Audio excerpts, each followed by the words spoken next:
కాంత నీ సతి అగ్ని తప్తమైనది మేలు త్యాగమిచ్చి తాను నీలో లీనమైనది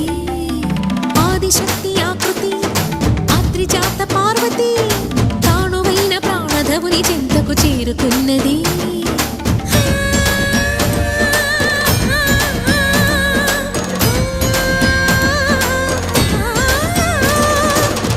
భువికి తరలించేలా ధరణి దివిని తలపించేలా